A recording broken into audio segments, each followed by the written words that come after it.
So let's start with the next topic now. That is the human resource management, HRM.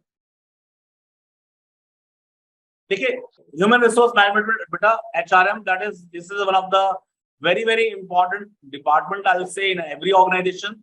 And as you all know that this human resource management, basically the word is being coined after lots of development, basically because of reason. इससे पहले इसको personal management भी कहा जाता था, personal management से पहले भी इसको कुछ कहा जाता था. तो ये सारे इसके हिस्टोरिकल अगर आप देखेंगे तो you'll find कि ह्यूमन रिसोर्स वर्ड बहुत बाद में आया है, ये लास्ट पे अब आया है. और the word human is been used because of reason, because the person who has been working like we are working, basically we have been, the term human comes because of reason. We have the emotions, we love socializing, we get tired after some time when we work. How much time we should be giving to the organization, how much time we need to take rest. All these things are basically the part and parcel of and how you should be treated. Like for example, how the employee should be treated, right? What the salary package or the fair remuneration word comes basically because of this only. So human word जो है और resource क्यों कहा गया, because something which can be regenerated resource है, हम बार-बार आगे इसको हम जनरेट कर सकते हैं.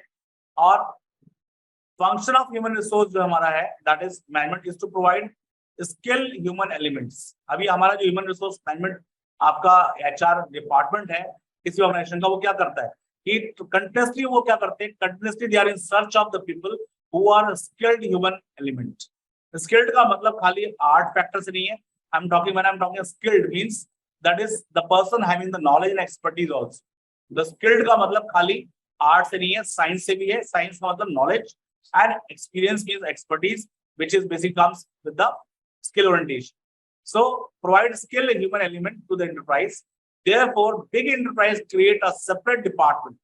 एक separate department create करता है बड़ा enterprise जो formal organizations होते हैं बड़े-बड़े, called HRD, human resource development departments. This department work under HR manager. उसमें HR manager का काम करते हैं लोग. और इनका जो काम होता है क्या होता है, to create that environment where the employees should be comfortable, they should be well placed on their job profile, they should deliver the things for what they have been brought into the organization. ये सारी चीजें जो है बहुत important. तो वो उसके लिए ये पूरी तैयारी करते हैं. They all keep on doing the acting on a very upgraded version basically. So human resource management is the recruitment, selection, development, utilization, compensation and motivation of human resource of the organization. देखिए ये सारे जो part है human resource करना, recruitment करना, then selection करना, development में participate कराना, development and training is at lower and, lower level पे ट्रेनिंग हो गया, मिडिल लेवल पे एंड हायर एंड पे क्या हो गया, हायर लेवल पे डेवलपमेंट हो गया. Then utilisation of the human resource, that means placement, उनका कहाँ प्लेस कर रहे हैं, कैसे काम करेंगे, जॉब प्रोफाइल, जॉब प्रोमाइसेस क्या होगा उनका. Then compensate करना है. If you are, this is very important element in every job profile, because if the person is not been compensated properly, then what will happen? The person will leave the job because that is the first prime job satisfaction content. तो क्या करेगा, job छोड़ेगा, कहीं और join कर लेगा जहां पे उसको हायर सैलरी मिल रही है. तो एक कंपनसेशन फेयर मिलना चाहिए, इंडस्ट्री के कंपैटिबल.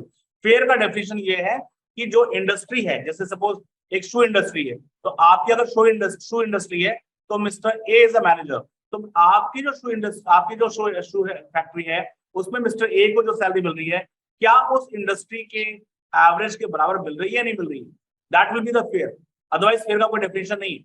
तो फेयर का मतलब ये है that is compatible to the industry salary, average salary. तो वो आपका होना चाहिए, इसमें कंपनसेशन होना चाहिए, राइट, रेम्युनरेशन बेसिकली, इंसेंटिव्स, आपका perks, whatever you call it. Then after that the motivation of human resource for the organization, एक उनके पास मोटिवेशन भी होना चाहिए. बिना किसी कारण के बेसिक कोई भी काम अगर करता है तो वो पैशन या वो जील नहीं ला सकता जब तक उसके पास कोई कारण नहीं. तो you must give a reason to the people that if you achieve this, what you'll get, if you achieve this, you'll get this. That means when you give them the motivation, automatically the people will work for that, and same thing work for the organization. For example, इसको हम कैसे relate कर सकते हैं? Personal thing can be attached with the formal organizational thing. For example, this is Mr. A manager. Mr. A है manager. अब इसकी जो पर्सनल रिक्वायरमेंट है वो क्या है? इसकी पर्सनल रिक्वायरमेंट हो सकती है that he want to send his son for foreign studies, है ना? ये इसकी अपनी पर्सनल गोल है. This is a personal goal. उसका पर्सनल गोल क्या है? that he want to send his son for the foreign studies के लिए भेजना चाहता है. ये इसका पर्सनल गोल है. And that goal can only be achieved if we get that kind of salary or incentive. Means salary तो उसको मिल ही रही है, लेकिन अगर एक इंसेंटिव अगर वो आउटपुट जनरेट करता है तो उसको इंसेंटिव जो मिलेगा तो उसके लिए क्या होगा? वो इंसेंटिव जो होगा उसके लड़के के लिए बहुत बेनिफिशियल हो सकता है. That can send him to the that is for studies. वो एक अमाउंट उसके लिए बहुत बेनिफिशियल हो सकता है. That can support. I will not say that can be compensate the whole studies. I will not saying that. That will support mister A to help his kid और help his son to go abroad. तो ये incentive जो है क्या हो गया? अब organisational objective हो गया. तो अब ये ऑर्गेनाइजेशन ने क्या बताया कि ये इंसेंटिव मिलेगा if you do this much of output if you generate, whether sales output, sales का हो या प्रोडक्शन का हो, कुछ भी हो सकता है. Then this person will strive to achieve this. Basically वो इसको अचीव करेगा. जैसे ही वो इसको अचीव करेगा then he will achieve this also indirectly on his personal level. ये जो एक लिंक है बेसिकली मोटिवेशन का काम करता है किसी भी ऑर्गेनाइजेशन सेटअप में, क्योंकि ऑर्गेनाइजेशन का गोल अगर पर्सनल गोल से अटैच कर दिया जाएगा तो it becomes a great motivation, right? So that is what definition human resource management gives you. Staffing as a part of human resource, you can see here. Now staffing is it's a very narrow term. I'll say the human resource management is a big term, and staffing is one of the part of the human resource. As I told you that human resource management जो word आया है ये बहुत मतलब it is having a very long history, and जो staffing है उसमें जो है पर्सनल से ये आपका ह्यूमन रिसोर्स बनना ये बहुत टाइम लिया इसमें, because the people were not treated. If you see the industrial revolution, you will see that they have been exploited like anything. 14 hours उनको जॉब कराया जाता था, इन हाइजीनिक कंडीशंस होते थे, उनके पास उनको रेस्ट का टाइमिंग नहीं होता था, खाने के लिए टाइमिंग नहीं मिलता था, बहुत they are not even getting the proper sleep and all. तो ये जो उस समय एक्सप्लॉइटेशन था ह्यूमन रिसोर्स का वो इंडस्ट्रियल रेवोल्यूशन के समय था, लेकिन उसके बाद धीरे धीरे करते करते आपने देखा कि एफडब्ल्यू टेलर ने अपना थ्योरी लाया जिसमें वो फटीग स्टडी है एंड ये सब उसने किया, तो साइंटिफिक प्रिंसिपल्स ऑफ मैनेजमेंट, जिससे आउटपुट में क्या हुआ? आउटपुट बढ़ने लगा. तो अब ये जो चीज आई वो कैसे आई? ये ट्रेडिशनल चीजों को कुछ चेंज हुआ होगा तभी तो किया. हमारा एम लोगों से 14 आवर्स काम कराना नहीं है. हमारा एम ये होना चाहिए कि हमारा इंडस्ट्री का आउटपुट बढ़िया होना चाहिए, हमारा ऑर्गेनाइजेशन का output should be at higher end. हमें 15 घंटे काम कराया लेकिन आउटपुट कुछ भी नहीं हुआ, फायदा क्या हुआ? What the purpose of doing that? No purpose. तो इसलिए ह्यूमन रिसोर्स मैनेजमेंट जो धीरे धीरे आया, it is being slow but very effective. Now staffing and human resource management में staffing includes estimating man power requirement, कितने मैन पावर रिक्वायरमेंट है मैं करंट में और फ्यूचर में, रिक्रूटमेंट करना, सिलेक्शन करना, प्लेसमेंट एंड ओरिएंटेशन करना. देखिए रिक्रूटमेंट का मतलब क्या है? अगर मैं आपसे पूछूंगा तो most of the student will say that is उनको जॉब में ले लेना, जॉब में रख लेना, है ना? नॉर्मली रिक्रूटमेंट का मतलब ये होता है that is to take them in job. Basically that is not the recruitment. Recruitment का मतलब है that is first creating an environment where people must apply in your organisation first. जो लोग कॉम्पिटेंट हैं, जो लोग अच्छे आपके ऑर्गेनाइजेशन के हो सकते हैं, उनको पहले अपने ऑर्गेनाइजेशन में अट्रैक्ट करना उनको कि they should apply in your organisation first. Apply जब वो करते हैं उसके बेसिस पे वो क्या करेंगे? अप्लाई करेंगे. देन उसके बाद हम उसका एक क्या करते हैं? जॉब प्रोफाइल देखते हैं and we try to see that it's suiting our profile और नॉट. तो सिलेक्शन हमारा एक नेगेटिव प्रोसेस है, बिकॉज यहाँ पे हम क्या करते हैं जो हमारे लायक नहीं है या उस पोजीशन के हिसाब से जो हमने बेंचमार्क रखा है वो नहीं है, तो उसको हम क्या करते हैं? हटा देते हैं. We segregate that. तो कॉम्पिटेंट लोगों को हम अपने पास ले लेते हैं, पॉजिटिव करते हैं, और जो हमारे इनकॉम्पिटेंट लोग हैं उसको हम क्या करते हैं? डिस्कार्ड कर देते हैं. तो ये सिलेक्शन पॉइंट पे हो जाता है। देन प्लेसमेंट करते हैं, सिलेक्शन कर लिया तो आप प्लेस करेंगे उनको। प्लेसमेंट करने के लिए आपको प्लेस करने का मतलब you have given the job profile to them, post and position, but उसके साथ पहले उसको ट्रेनिंग भी दी जाएगी। तो उसको एक ट्रेनिंग दी जाएगी। अब वो ट्रेनिंग किस लेवल पे है वो डिपेंड करता है, वर्कर वर्किंग सुपरवाइजर लेवल पे है या मैनेजर लेवल पे है, वो डिपेंड करेगा। और उसको एक टर्म कहा गया ओरिएंटेशन। ओरिएंटेशन का मतलब है that person will be given a time to get acquainted with the people. उसको बकायदा सब डिपार्टमेंट से मिलवाया जाएगा और उसको प्रोसेस समझाया जाएगा कि कैसे कैसे वो काम करना है, किससे क्या आपको लिंक करना है, किससे आपको कोऑर्डिनेट करना है, किससे आप जो है आप इंस्ट्रक्शंस लेंगे, किसको आप ये कहते हैं रिपोर्ट करेंगे। ये सारे चीजें आप एचआर के साथ, आपके फाइनेंस डिपार्टमेंट के साथ, अलग अलग डिपार्टमेंट के साथ भी आपको वो ट्रेनिंग देंगे, जहां पे आपको उनके साथ अपने जॉब प्रोफाइल पे कनेक्ट करना है।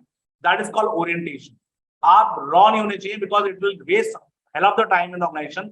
आपका ट्रेनिंग पीरियड इतना स्ट्रांग होता है कि आपको सब कुछ लिख के करना पड़ता है। If you go after doing MBA in an organisation, आपको ये काम लिख के करना पड़ेगा। Even we have I been into corporate like Britannia, Nestle, Cadburys, Kwality Wall's. मैं जिन कंपनीज में काम किया वहां पे महीने एक बार का एक ओरिएंटेशन होता था, पूरा एक महीना सिर्फ आपको इस बात के लिए कि लोग किससे क्या कांटेक्ट करना है, कैसे आपको कोलैबोरेट करना है, कहाँ कोऑर्डिनेट करना है, और क्या इनसे रिपोर्टिंग लेनी है, किसको क्या रिपोर्टिंग देनी है, ये फॉर्मेट क्या है, ये सब भर के लास्ट पूरे दिन हमें वो ट्रेनिंग देते थे। और उसके बाद शाम को बोलते थे इसका रिपोर्ट बना के आपने क्या सीखा आज, उसका रिपोर्ट बना के जनरल मैनेजर को पोस्ट करिए, ईमेल करिए या उसको ड्रॉप करिए पूरा इसमें। अब ये बताइए, इतना पूरा दिन ट्रेनिंग होता था एंड शाम को बैठ के फिर हम लोग काम करते थे। उसको स्टेप वाइज लिखते थे, एक एक बंदे का नाम लिखते थे, कौन से डिपार्टमेंट में गए, कौन से पर्सन पे। Like I was into sales, मेरा एमबीए स्पेशलाइजेशन था सेल्स एंड मार्केटिंग पे, सेकंड वाज द फाइनेंस। तो when I was into sales and marketing, sales department, तो मुझे एचआर डिपार्टमेंट में पहले, फिर फाइनेंस डिपार्टमेंट के साथ कैसे कौन कौन सा हमें, जैसे हमें कुछ एडवांस लेना है अपने उसके लिए टूर्स एंड ट्रेवलिंग के लिए, तो वो कैसे लिया जाता है। ये सारे चीजें finance department, production department, distribution department, godown से आपके जो एसएनएफ हमारे होते थे, जहां से हमें ऑर्डर देना है, कैसे ऑर्डर करना पड़ेगा उसको डिस्ट्रीब्यूटर के पास पे।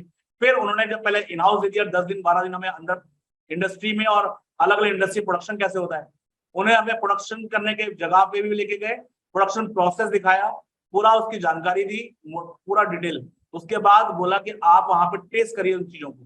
दे have made us test the product also, कि we should know what are the quality of our product, and then they have given us the product of competitors also. उसको भी आप टेस्ट करिए, इसका पैकेजिंग देखिए, इसके बारे में जानिए, इसका कितना स्मॉल पैकेज कितने ग्राम का है, एक कार्टन में कितना आता है, एक बॉक्स में कितना आता है, ये सारे चीजें आपको, प्राइस, उसकी सेलिंग प्राइस कितनी है, उसकी कॉस्ट प्राइस हमें कितनी पड़ रही है, या डिस्ट्रीब्यूटर प्राइस क्या होगी हमारी, या डिस्काउंटेड प्राइस क्या होगी हमारी, ये सब कुछ आपको इतना टिप्स होना चाहिए। और एक नहीं होता था, मैं जब ब्रिटानिया में था तो ऑलमोस्ट 35 to 40 अराउंड उनके बिस्किट्स के ही उनके वो होते थे, मतलब वेराइटीज होती थी। केक्स अलग होता था, केक्स की अलग वेराइटीज अलग होती थी। उसके बाद उन्होंने टाइगर लॉन्च कर दिया, ब्रिटानिया ने टाइगर बिस्किट लॉन्च कर दिया, तो बहुत सारी चीज लॉन्च की उन्होंने किया। उसके बाद उन्होंने डेयरी प्रोडक्ट लॉन्च कर दिया, दे हैव अपना दैट इज चीज एंड ऑल, काउच चीज आया। तो ये सारी चीजें जो है हमको टिप्स पे होती थी उस समय कि कितना कार्टन में है, कितना उसके अंदर कितना टेम्परेचर रखा जाएगा, ये सारे अलग अलग डिपार्टमेंट में, गोडाउन में, हर जगह ले आते थे हमें, सब कुछ हमें लिखना पड़ता था। Being in sales does not mean कि सेल्स डिपार्टमेंट, ऐसा नहीं होता है। पूरा ओरिएंट किया जाता है, means a complete, you will become a complete change man, means you should be confident enough when you tell about your product. ये नहीं कि हाँ अच्छा मैं, हाँ कोई बोल रहा है, आपको दूसरा कॉम्पिटिटर से का सेल्समैन बोलता है या सेल्स मैनेजर बोलेगा अरे सर हमारा ज्यादा अच्छा है। आज में जैसे आइसक्रीम की बात आती है, तो ice cream I can tell that Vadilal is one of the best ice cream of all the ice creams what is been sold in India. Vadilal का जो वाटर कंटेंट है, सबसे कम वाटर कंटेंट है, ठीक है। अमूल का ऑलमोस्ट 30 to 40% का वाटर कंटेंट है।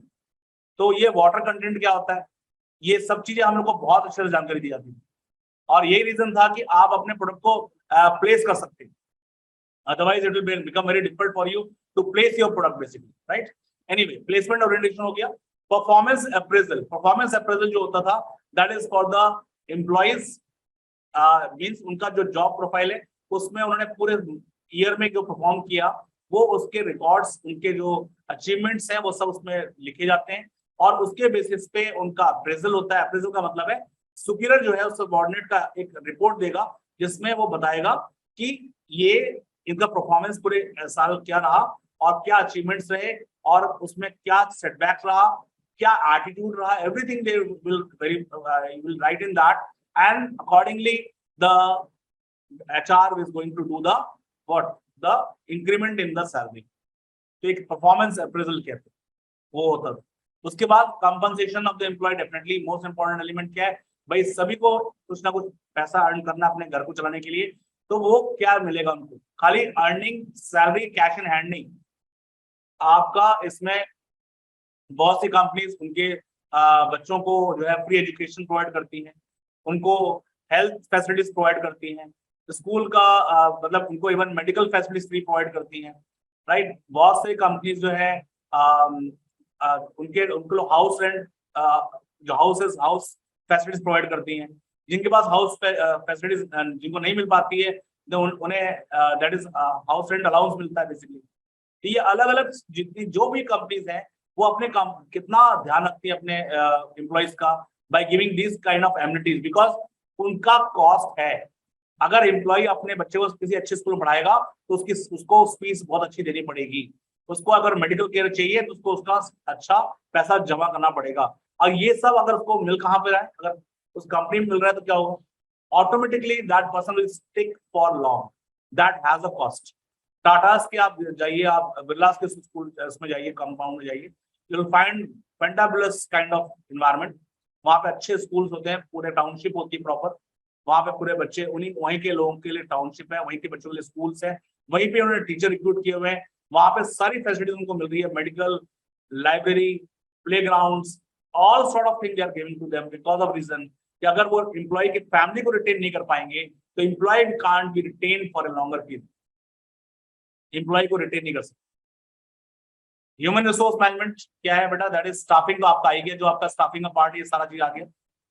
Next is maintaining labour relation and union management relation. Now this is one of the very important element कि जो लेबर यूनियंस है बेसिकली लेबर को रिप्रेजेंट करती हैं, वो यूनियन बहुत स्ट्रॉन्ग है बिकॉज उनको सरकार भी पूरा सपोर्ट करती है, मिनिमम वेज सिस्टम जिसे हम कहते हैं, और उनके बाद एमिनिटीज की बात आती है, बहुत सारी चीजों की बात आती है। तो यूनियंस जो होते हैं वो क्या करते हैं, कभी कभी स्ट्राइक कर सकते हैं, किसी भी वर्कर के साथ कोई प्रॉब्लम क्रिएट होता है तो they can go for strike, they can they do lots of you can say nuisance which basically should not be done at that level, but वो करते हैं। तो वो जो कर रहे हैं वो उसको उनके साथ क्या एचआर क्या करता है, अपने रिलेशन पहले से मेंटेन कर रखता है जिससे कि कोई भी इस तरह की चीजें, स्ट्राइक, लॉकआउट, ऐसी चीजें ना हो। हैंडलिंग ग्रीवेंसेस एंड कंप्लेंट्स, देख लीजिए जब लोग बहुत सारे लोग काम करते हैं तो definitely when humans are there definitely differences will be there, when differences are there definitely the grievances and complaints will be there. If it has not been resolved on the initial stage then it leads to what, it leads to disaster, आगे ये बढ़ जाएगा, then groupism create होगा, लड़ाइयाँ होंगी, and it is going to impact the organizational objective basically।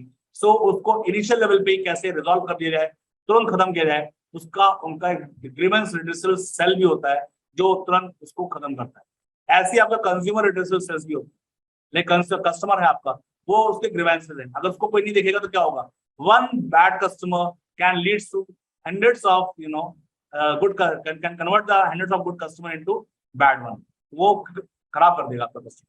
तो उसके लिए भी आपको एचआर वाला जो है आपको हेल्प आउट करेगा। Providing for social security and welfare of the employee, social security यानी प्रोविडेंट फंड क्या मिलना चाहिए, पेंशन स्कीम क्या होगा उनका, उनको इंश्योरेंस क्या होगा उनका, ये सब चीज वेलफेयर ऑफ एम्प्लॉयज के लिए क्या क्या है, ये भी वो एचआर देखता है। Defending company in law suits in legal matter, ये बहुत सारे अलग अलग लीगल मैटर्स होते हैं। कॉम्पिटिटर्स ने कुछ फाइल कर दिया, किसी ने कुछ पेटेंट्स के लिए या किसी प्रोडक्ट के लिए फाइल कर दिया, किसी को प्रोडक्ट से कोई दिक्कत हो गई, कंज्यूमर ने केस फाइल कर दिया, ऐसे बहुत सारे केसेस, बहुत सारी चीजें होती हैं। आपने एडवर्टीजमेंट दिखाया और उस एडवर्टीजमेंट में के ऊपर किसी ने केस फाइल कर दिया। अभी आप फेयर एंड लवली पे आप जानते हैं जैसे केस हुआ था ना, दैट इज बता सकता है कोई what is fair and lovely का केस क्या था? हाँ हाँ, उसका नाम फेयर वर्ड से बेसिकली उनका ये था कि they are trying to create what, that is skin colour को लेकर डिफरेंशिएट कर रहे हैं, किसी को सुपीरियर है किसी को जो है इंफीरियर दिखा रहे हैं। तो डार्क स्किन को इंफीरियर है और व्हाइट स्किन को they are superior, that is not, that should not be there, इसलिए उसके बाद वो ग्लो एंड समथिंग लेके आ गए थे। तो ये जो चीजें हैं, ये सारी चीजें जो है लीगल एंड टेक्निकल है, ये सारी चीजों को कौन देख रहा है? All is been handled by the HR department, right? It's very hectic job and very sensitive job also, right? Conclusion करते हैं, खत्म करते हैं इसको। What is the conclusion here? HRM is a broader concept than staffing. Staffing is both line as well as staff equity. ये अभी हम देखेंगे what is line equity and what is staff equity tomorrow, because staffing is a function of management like planning, organizing, directing, controlling as well as distinct functional area of management. देखिए पहले बता दूं आपको मैं कि आपका जो staffing जो है पहले ये organizing का पार्ट हुआ करता, it was a part of organizing. Staffing is a part of the organizing, क्योंकि ऑर्गेनाइजिंग करने में क्या चाहिए? मैन भी चाहिए, 5Ms में आता है ना, मैन भी आ गया, तो ऑर्गेनाइजिंग में हमें मैन पावर भी इंपॉर्टेंट था। तो ऑर्गेनाइजिंग पहले आपका स्टाफिंग पहले आपका ऑर्गेनाइजिंग का ही पार्ट था, लेकिन इसका जो रोल है वो इतना बड़ा हो गया कि इसको एक सेपरेट फंक्शन करके लाना पड़ा एज अ स्टाफिंग। और एक्चुअली अभी भी स्टाफिंग बोला जा रहा है, लेकिन it is actually human resource management, लेकिन आपके उसमें कंसाइज है सिलेबस, इसलिए स्टाफिंग लिया है। Otherwise in a broader concept now it has been referred as human resource management, HRD department होता है, ठीक है? So this is been done today. Tomorrow we are going to see the other topic.